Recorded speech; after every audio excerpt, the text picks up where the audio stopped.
Hi, my friends. Happy Saturday. How are you guys all doing today? Welcome to another Chit Chat live from East Texas. I'm DC, your host, and I'm so happy you guys are joining me today. Hopefully you guys having a beautiful Saturday. It is actually raining over here in East Texas, so I keep looking out the window going, there goes my plans for my Saturdays, but all good.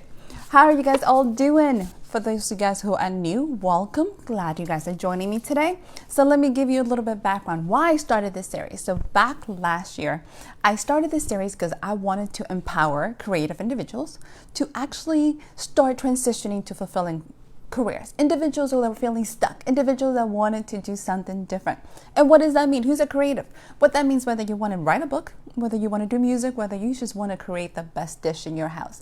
We're all kind of feeling a little bit stuck. So that's my goal, was to give tips and tools to people to help them start living their best life now. That's kind of my quote. I want people to live it now. I want people to start realizing their dreams.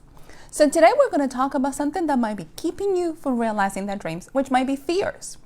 And this fears, here's the hard part. This may be conscious or subconscious fears, because we all have some. Some of us are very aware of them, and some of us have no clue that we're facing them. So we're going to talk a little bit about that. But before we start, go ahead and give me some love. Give this show a like, give me some hearts, sign up, share with somebody, invite other people to join us together. Growth is always better when we do it together. So don't be afraid. As we go through the program, if you have any questions, make sure you put them in chat. I'll be looking down at my screen to make sure I'm replying. If you have any concerns, if you just want to share your thoughts, go ahead and do it. If you're watching the replay, you're watching us on YouTube as well, still put your comments. I'll be going throughout the week to make sure that I'm answering them. If you have any questions of me that you don't want to put it out to the world, that's okay. Just send me a private message and we can talk about it. That's kind of the exciting thing. So we're going to talk about fears. Some of the things that are holding us from achieving our dreams, some of the things that we might not be conscious about it. And what I want to discuss it today is we're going to be doing it from a different perspective. I want to use different materials that we actually have done before. So in today's society, for the last year, we all have been sitting in this place, in this bubble. It's almost like a limbo. And we all have felt it. It's kind of the conscious. It's like the consensus across humanity. We all been stuck and is kind of trying to figure out, what are we doing? Where are we going? So as we get ready to transition, there's this sense of unrest across the countries and across, the world. People are just finding themselves going, what am I supposed to do? You can see it everywhere. Like right now in the US, our housing market is going insane. We're in that another kind of bubble of people moving and going. Houses are through the roof, materials to build are insane. There's this sense of people need to move and do something and do it quickly. With that in mind, I've seen a lot of people also getting ready to retire. They wake up today and say, I'm going to retire from this career now. They've been at the job for 20, 30 years and they're retiring. We have seen a lot of people who are getting divorced across the world. Think of, even huge couples, Bill and Melinda. It is this sense of unrest as we get ready to go back and transition and open. There's this sense of like, what am I doing? We also have some people that kind of feeling stuck. That sense of unrest is there. They're not sure how to move forward. They're not sure, why am I stuck? They're still trying to figure it out, what am I supposed to be doing? And a lot of those comes from our fears. So one of the things we're going to talk about is Napoleon Hill. So Think and Grow Rich. I talked about this book before. I am crazy about it. It's over 75 years old. So you're going, DC, you couldn't find a more modern book? Here's the thing. We haven't changed much. As a race, as the human race, our fears and concerns are still very much the same. So Napoleon Hill, when he came up with this, he went over and studied over 20,000 people. So he did research for a couple decades, trying to figure it out what were some of the drivers. And yes, while it says focuses on growth and money, he still focuses on very tangible things that hits him. So in chapter 15 of the book, it's all about fears, and it's all about those subconscious. It is all about what Napoleon calls, which I think is amazing, he calls it the unholy trio. So this is what he's talking about here, my friends. The unholy trio is indecision. It is talking about doubt, and then it's talking about fear. So let me kind of break it down for you. When you're thinking of indecision, what Napoleon is saying is indecision is the seed that starts your fear. So when indecision meets up with or doubt, and the two of them blend, they kind of crystallize together, it becomes a fear. This is the stuff that holds a lot of people back, and most of them are not even aware. So the unholy trio, it is this combination of these three things. And what happens with it, because we always think about it, I am one of those people that I joke about that I have very little patience. I have a lot of patience. I just don't choose to practice it most of the times, but I'm a very patient person. One of the things that happens is this process doesn't happen overnight.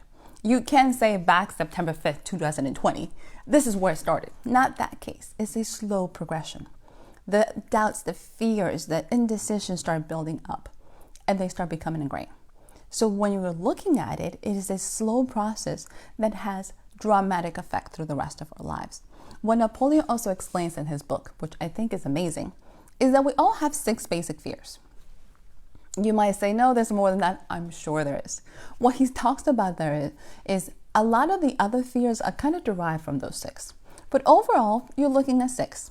The problem we have is some of us might be plagued with 1 or 2. Some of us might have all of them. Either way, hopefully, if you have never faced any of them, sending you blessings, my friend. You are in luck. Thank the Lord.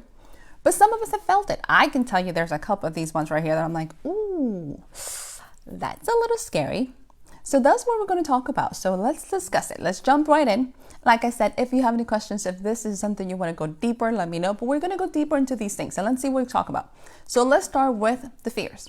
The very first one that we're going to discuss, and they are actually arranged in order of the most prominent, is the fear of poverty. So let's jump into this one. The fear of poverty is actually, you might not really think of it, it's one of the most destructive ones. It is one of those things that drives a lot of our decisions. I wasn't aware of it until I actually did some study. When I read the first time Napoleon, I've read this book several times, I've taken courses on it. The fear of poverty didn't make any sense. I'm like, oh, nobody wants to be poor. What is that supposed to mean? I don't want to be poor. Nobody wants to have these things. Why would this be a bad thing? What Napoleon says is the fear of poverty actually stops a lot of our decision-making process, which didn't make sense at the beginning. So here's what I want you guys to realize. I have put the symptoms underneath each one of the fear. So we're going to go over that as well. So one of the things it does, it actually makes us paralyzed. So here's some of the symptoms that I want us to discuss when you're thinking of it. The very first one is indifference. So when you're thinking of the symptoms, think of things that you have either seen in other people or you have seen it in yourself. So it's an easier way. Those are like visual clues to help you understand what he's talking about. So indifference, they're not something, there's an opportunity that happens and they just kind of blow it off. It's just like, oh, not that important. Because this is what you're talking about. You're so afraid to lose what you have because you might become even more poor that you are not willing to become and take the next step to something better. So you kind of get yourself stuck in this bubble. So you are not going to jump in there. You're not taking a leap of faith. You're not going to do anything because you're so afraid of being poor. Number 2, the other symptoms you're looking at is indecision. You're looking at doubt. There's worry, overcaution, and procrastinations. So look at all these symptoms. I have friends that worry all the time. I never thought of it as a symptom of another fear or a phobia. I just thought they were worry words. We kind of even joke about it. But they always have this thought in the backs of their minds. I know people that are overcautious. They're so cautious that they just don't take a leap at anything because they're terrified. Did not realize because of that, they're stopping themselves. There's an opportunity to work that comes in. There's a potential for a promotion. That fear holds them back and they're not going to take the leap. They're terrified that, and this is how our mind functions. This is how our thoughts keep playing out. They're so terrified of what's going to happen and what could happen. And if I take this promotion, what happens if I don't do good and if they fire me and I'm going to lose my job? There's all of these conscious and they stop forgetting of their skills and abilities. They don't see themselves as what they can and can't do realistically. They're so worried of what could happen. And they procrastinate. You can come, everybody says, that some opportunities are too good to be true. Maybe, but there's still opportunities out there. If you're so terrified of poverty, you're never going to do it. You're never going to take the chance. You're never going to move forward. These things are going to hold you back and are going to hold you back in a place you didn't even realize. So if you're facing any of these symptoms, you're not making decisions, you're stuck. Think about deep down, what is it that you're trying to hide from? So let's jump at number 2. This is probably mine more than anything, like I am right here all the time, is the fear of criticism.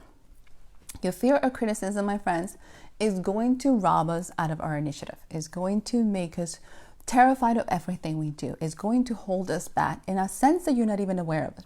Criticism can probably start at a very young age for some people, and it's usually more detrimental. It hits you harder because it's going to usually happen from people you know, a lot of family members. So think back, when you were little, think back if you actually seen kids, or if you have done it to your children, this is just kind of who we are. This is how we were raised. Have somebody has ever told you, you're not smart enough? As a child, they're not mentally prepared to be able to analyze the truth of that. Anything you say to a kid between the ages, of when they're babies all the way up to almost 10, it becomes automatic. Like that becomes the truth.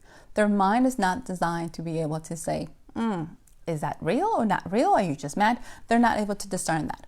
So anything you say to a child becomes what their, that programming that we do. It is what they believe. If you tell a child, you're ugly or you're not pretty enough, that enough is what's holding them back. So fear of criticism is going to hold a person from taking a leap because they have been programmed over and over to be beaten down. They have been programmed so bad that they're terrified what somebody's going to say. They're going to not take these leaps because oh my God, I can't take another beating. So here are the symptoms behind it. Take a look at these ones, my friends, with me. Self-conscious, lack of poise, person, they're not able to express themselves. They have an inferiority complex. You're looking at extravagance. This one's going to the extreme. They're trying to show, they want to live like the Joneses. They have lack of initiatives and lack of ambition. The fear of criticism is something that I actually was terrified, for I am not a native speaker. I kind of tell everybody I'm not a native English speaker. Grammar has never been my strong point. I'm a hell of a storyteller. I have no issues admitting I can tell a story like no other. I love telling stories. I love writing. What I didn't realize when I started was I can be an incredible writer and I can get a really good editor that can cover my gaps in there. But when I started, I thought I had to do it all. I was so terrified what people were going to say that what I ended up doing, and this is kind of what everybody jokes, I was so terrified of getting hate mail that I came up with a pen name. So while I tell everybody DC can handle some stuff, still Sadie Frida on the other hand might not want to get hate mail. So I was so afraid of writing fantasy, not because I didn't love it, because of what people were going to say, that I was okay with putting DC on the cover of my books and not my first name.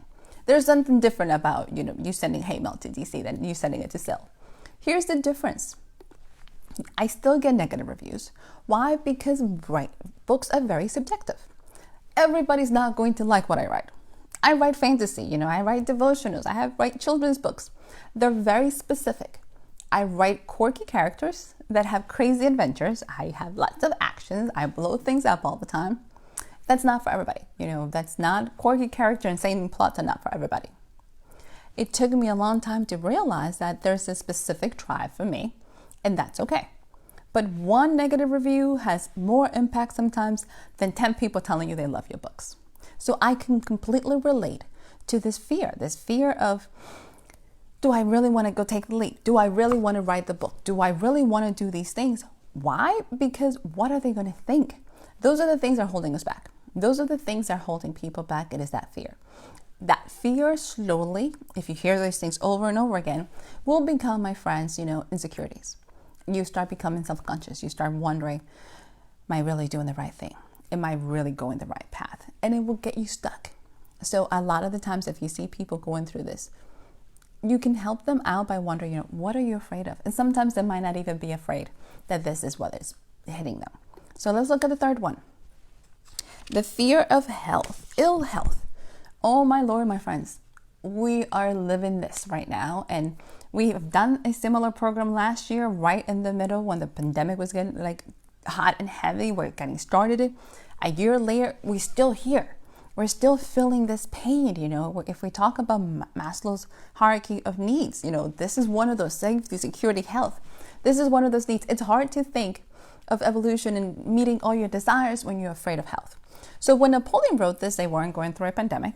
So that's not one of those cases. But what he did say that I thought was pretty incredible for the fear of health And think back, it's been 75 years. So when he was studying this, they had a whole study going on. And one of the things they realized is that 75% of the people in the US, because this took place in the US, that went to see a doctor or physician for the time, what they were suffering from, hypochondria. 75% of the people. I was like, that's a huge number. Hypochondria, which is an imaginary disease. They actually were there not because they were physically ill, but because they thought they were. So here's how powerful our minds are, how amazing what you think and what you create into existence. Because they thought they were sick, they physically had the symptoms of being sick. And that's kind of what they were doing. So symptoms of fear of ill, let's take a look at it. This is what you're looking, my friends, at it, is hypochondria, like I said.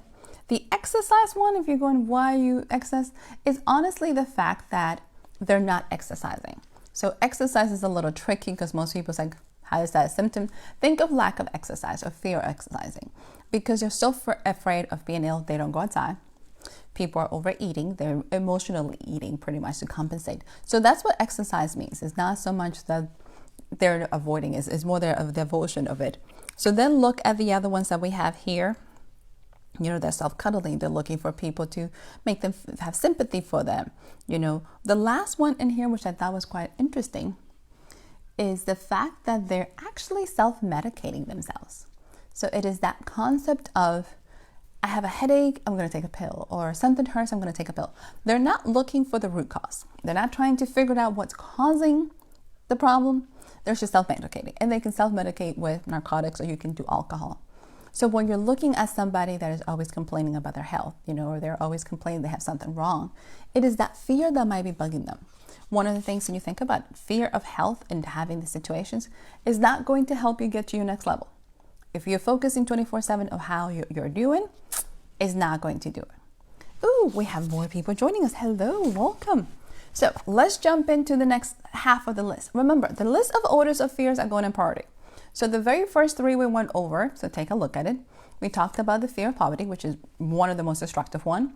We talked about criticism, and we talked ill health. Those are the first three. So now we're going to jump over to the next half. Look at the one of the fear of loss of love. When I first read this one, I'll have to be honest, I was a tad bit confused, and I think I've been confused for a whole entire year. I was like, that's a thing. Like the fear of losing love. It's actually something that drives a lot of people, and you might want to know what. When Napoleon was writing the book of 75 years ago, it was really prominent in women. You got to remember the time frame.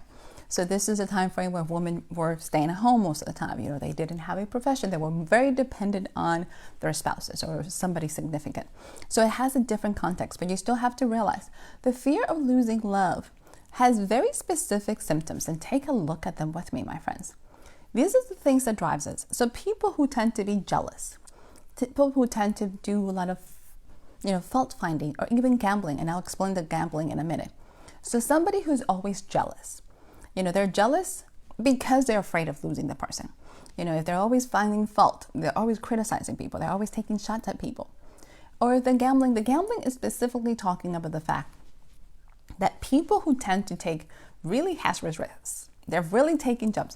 They're buying expensive gifts. They're doing things to get more money so they can buy really outrageous things for the person they're in a relationship because they think they can buy love. That's what the fear of loss is. You go out of your way to do these things because you think it's going to keep the person there. That's what it's talking about. So losing love was, as back in the book, that was more common for women. Nowadays, it's be everybody. So you're looking at being in a relationship with somebody. This fear is actually going to hold you back because you're focusing a lot of your energy on how to keep the other person instead of achieving your dreams. So this is one of those things. So let's take a look at the next one, my friends. The fear of old age. This is a really interesting one. And specifically, I have noticed a lot of the things you realize is very prominent here in the United States. We have a thing about getting old. We're terrified of it. As a society, we have tons of nursing homes that we continue to put people on. We have this essence as people get old, we kind of look down on them. Think of all of our advertising. Think of the media. Think of all the publicity and the amount of money that we spend on, like, face creams, beauty. You get all these things because we're so terrified of old age. Napoleon looks at it from the perspective that says, a lot has to do with the fact that is that sense of losing what we have. As we age, am I capable enough of keeping up with my stuff? Somebody's going to come and steal it. Kind of connects back to the fear of poverty and also the fact of dying. Nobody can tell us what's going to happen in the other life as much as somebody can say. It is that fear of the unknown. It is that fear of, oh my God, what's going to happen? So when it comes to old age, and here's some of the symptoms that you can kind of look at it, take a look at them, see if you have heard them before. Symptoms that are very common for them is, you're going to hear people, they're slowing down, they're developing an inferiority complex. They speak apologetic about themselves. They're very much addressing and appearing much young, they're dressing younger. They're trying to compensate for stuff. A lot of the times that I hear it very much is, I hit 40. It's like, once you hit this age, and I'm like, I didn't die. So I get a lot of stuff that people say, like, this is what happens when you get old. And we tend to take this persona. A lot of people did get this inferiority complex. They get the symptoms that they have to apologize. Like, I'm so sorry because I'm old. These things happen all the time. It's like, it is that fear that holds you back. One of the things, a couple weeks ago, we interviewed Sandy Spades and was with her. Sandy was amazing. But she also said that she started doing competitive bodybuilding in her 50s. I was like, say what? That was something that was very much radical. Because when you're thinking of a female doing bodybuilding, okay. When you're thinking of female doing bodybuilding in her 50s, many people don't think about it. We have put caps and blocks in us. We have decided that we might be too old to try something new. There is no such thing. There is no such thing as what our minds believes. If you think you're too old, your body starts reacting with you being too old. Your body starts thinking, oh, okay, well, we're not going to do anything. You stop exercises, you stop doing these things. Those are the things that drives you, your behaviors, your conditioning, and you start feeling old. You're not moving as much as you did. You slow down. Not because you're physically there, but because you have told your mind that you're there. So now let's look at the last one. And this one should not be a surprise to many of us. We have a fear of death. And the symptoms, you're always thinking about it. You're always worrying about it. What is going to happen? Then you have the sense of lack of purpose. The fear of death, it goes back to very much the unknown. We don't know what's going to happen. We do have a lot of people. One of my best friends tells me all the time, is like, we have people that are not living. They're just waiting to be buried. They just gave up on life. They're in this stage in their careers and their lives that they're just not moving. They either think they're too old, they don't have a purpose, they don't know what to do with themselves. So they're not moving forward. They're seriously just waiting to die. And you're going, what does that mean? Life can be, everybody says life is short. Well, life is short if you're doing what you love. If you're trying to move forward, if you're always challenging yourself, yes, time will fly. Time can feel like it's dragging when you're miserable. Let me be honest. And we've all been there. It is very painful to be in a place in your life that you hate. It is very painful to be in a place in your careers that you're not fulfilling. It is extremely painful because it feels like you're dragging. Think of a day in your life when you were somewhere you didn't want to be and you sat there and you watched the clock. And you can seriously see every single second and you're going, why can't this move any faster? It is that sense of dread. It's like walking through quicksand. You're not moving anywhere. You're slowly just cringing and everything just becomes truly painful. So while life can fly by, it can also drag and you're just going to be waiting there. So the fears, and as Napoleon said, remember, you're looking at your unholy trio. It is the indecisions, it's the doubts, it's the fears that is plaguing us that transitions into these basic fears. The fears of poverty, criticism, ill health, moves over very quickly to losing love. You're looking at old age and death. These 6 things, conscious or subconscious, are things that can be holding us back. These 6 things are things that can be stopping us from truly achieving what makes us happy. Most of the times when I talk to people, you ask them what do they want. You always think, I want more money, I want more power, I want a car. Believe it or not, most people, when they truly drill down into what do they want in their lives, what's going to make them happy, usually people want more time with their families, or they want freedom to come and go. Money can make a lot of things happen, But unless you truly go down and say, what's going to give you that sense of purpose? Sometimes it's doing what they love, and happiness comes in many different ways. I enjoy telling stories. I kind of joke about it with everybody, saying, would I still be happy if I wasn't publishing? Yes, I love telling stories. I have no issues talking to people about my next stories that I'm writing that maybe nobody will ever see, because I'm fascinated and I want to share it. I'm passionate. It's the same way with people who are passionate about building stuff. They go home and build furniture, or they build cars in the back. It is those things that make you passionate about, that has to do with your creativity. You're fulfilling your life to an essence of discovery. So what can we do? I've given you a whole bunch of stuff and it all sounds extremely negative. And you're going, well, that was exciting. That's a great way to start my Saturday. Thank you, DC. But there's something we can do. The one thing we can always control is our thoughts. That's it. You can't control the weather. We can't control what other people do. You can't control what they say. None of that. We can control our thoughts. You can control the things that you think. Studies have said most of us have 10,000 thoughts a day. 90% of them are the same ones, which is kind of traumatizing. It's like, wait, I'm always thinking the same one. So if you're wondering if you're stuck in your life, you're wondering if you're in that same place where you're spinning your wheels, pay attention to the things that you're saying. If you're saying the same things, repeating yourself, talking about the same things, you're stuck there. That's a huge indication. If the only things we can control is our thoughts, and our thoughts are repeating themselves, how do we break the cycle?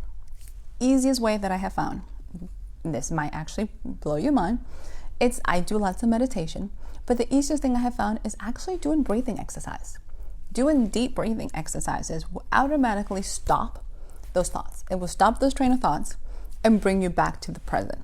And when you're thinking of the present, this is what I want everybody to pay attention. Look at your surroundings. Truly do an assessment. If you look around at yourself, where you're at now, and ask yourself, at this particular moment, right now, right here, what is wrong? Don't think about the bills you're going to pay. Don't think about the meals you're going to cook. Don't think about the things you're going to do. Don't think about the laundry you're going to fold, because that's on my list of things to do. Don't think about that. At this particular moment, right now, and if you're watching me with me, besides having to listen to me ask you these questions, what exactly is going on? What is it that you're actually completely feeling? And 90%, 95% of the people, when they honestly ask themselves that, they can go back and say, no, right now, at this moment, I'm perfectly okay. You have broken the thoughts. You have broken the cycle. You have taken yourself out of that rat race. But you have to ask yourself those questions, because yes, as Derek says in the comments, we can face them. We can definitely conquer these fears. Our fears, a lot of our set is a mindset, just like anything else. And because they're mindsets, you can change that. You can reprogram yourself. You can get that behavior out of your mind. But first you have to address that. You have to be aware. You have to do a self-inventory and ask yourself, am I afraid of something? Am I stuck in this place because I'm holding myself back? Am I stuck here because something is hitting me? But if you're not, then enjoy it. We all don't have to face this fear. So I got Doug in the comments that says, I'm happy. That is a blessing, sweetie. Congratulations. And that's what we want you guys to be. We want you to be happy. We want you to be fulfilled. I want you to be living your best life. And sometimes you have to just kind of say, where in my life right now am I in? What space in my life am I in? What space in my life do I have? Am I good? Am I living my life the way I want? A lot of the times when we're thinking of the fears of criticism, we try to live our lives to make other people happy. Good, bad, or indifferent. We're trying to make people proud. We want people to be happy with us. We want them to like us. We want all these things. When that happens, the only person who's not happy and who doesn't like themselves is us. So go back and take a look at it. Do a quick survey on yourself. Ask yourself, am I happy? Like Doug, am I living my life now? Am I enjoying my space? Am I enjoying what I do? And it doesn't mean things are not going to come up and hit you. It doesn't mean bad things are not going to happen. Bad things are going to happen to all of us. It's like the rain is going to come, and it's going to hit the just and the unjust, the righteous and the unrighteous, whatever you want to call it. It's how long you stay there. It's how long you think of these things. It's how long you let that space get to you that is going to determine your happiness. We're all allowed a pity party. My mom says I get 2 days. Sometimes it will like a week, but she says, no, I only get 2 days to have my pity party. Do your pity party, then get up and go. You're meant for greatness, my friends. So let me give you some exciting news because we're wrapping it up. I do hope you enjoy this lesson. It was a little tough. Tons of things that you can self-inventory. Tons of things you can share with friends who might be seeing these things or might be going through it. If you see the symptoms in other people, give them a hand. Tell them, hey, you can control these things. You can move forward. A lot of the times when we're facing the situation, we find ourselves trying to justify it and trying to believe this is the only way. It's not. You can definitely get out of it. So exciting things, like I said, as we go through this series, I'm going to start bringing you guys guests. I'm going to start bringing you a little bit more information, more tips, and more workshops that you can jump in depending where you're at. That's going to be fabulous. So our next guest, I am so excited. I had the honor recently of meeting CEO of Earth Company. She is a $1 million company owner, female entrepreneur, who actually came up on this company after facing a death. Like, she literally died. They brought her back, couldn't walk for a year. And she was sitting in bed trying to figure out, what am I supposed to do with my life now? And started this company that's revolutionizing everything. So she's going to join us on the 19th of June. So Miss Mary Warburg, she's going to be here. She's going to talk about this amazing message you're going to love. Actually, it's Miss Carrie. You're going to love Miss Carrie because she's insanely fun. So she's coming to join us for 4th of July. We're going to do a very 4th of July special. Since it's going to be Independence Weekend, we're going to do financial independence. So I have the amazing financial advisor, Mr. Steven Steele, joining us on the show. So he's going to talk about us. Sometimes the only way for us to get ourselves where we need to be is have a financial plan that's get us there. So he's going to give us some tips and some tools, and he's so much fun. So those are the exciting things I have for the program coming. I also wanted to tell you guys, because I think it's been a while and I haven't shared it, I have a new channel happening because, y'all know, I am a kid. I'm facing my fears or criticism by jumping in the water and pressing buttons. So I have a brand new channel. So for those of you who are Amazon lovers, I'm right here. I love Amazon. I spend way too much in it. I'm definitely that person. But for anybody who's on Amazon and is interested in following me, check out my channel. I have an actually shop. It's a shop. I actually do Amazon Lives. I do them most of Fridays. So you can still check out the last one that was there. I think I was talking about how to make your own DIY merchandise if you're interested in doing some of that. So check out my channel. Follow me on Amazon, which is kind of fun. So I am doing some of that. I'm also getting ready to start doing events. So I'll be telling you guys all about that. I'll let you know what the schedule looks like.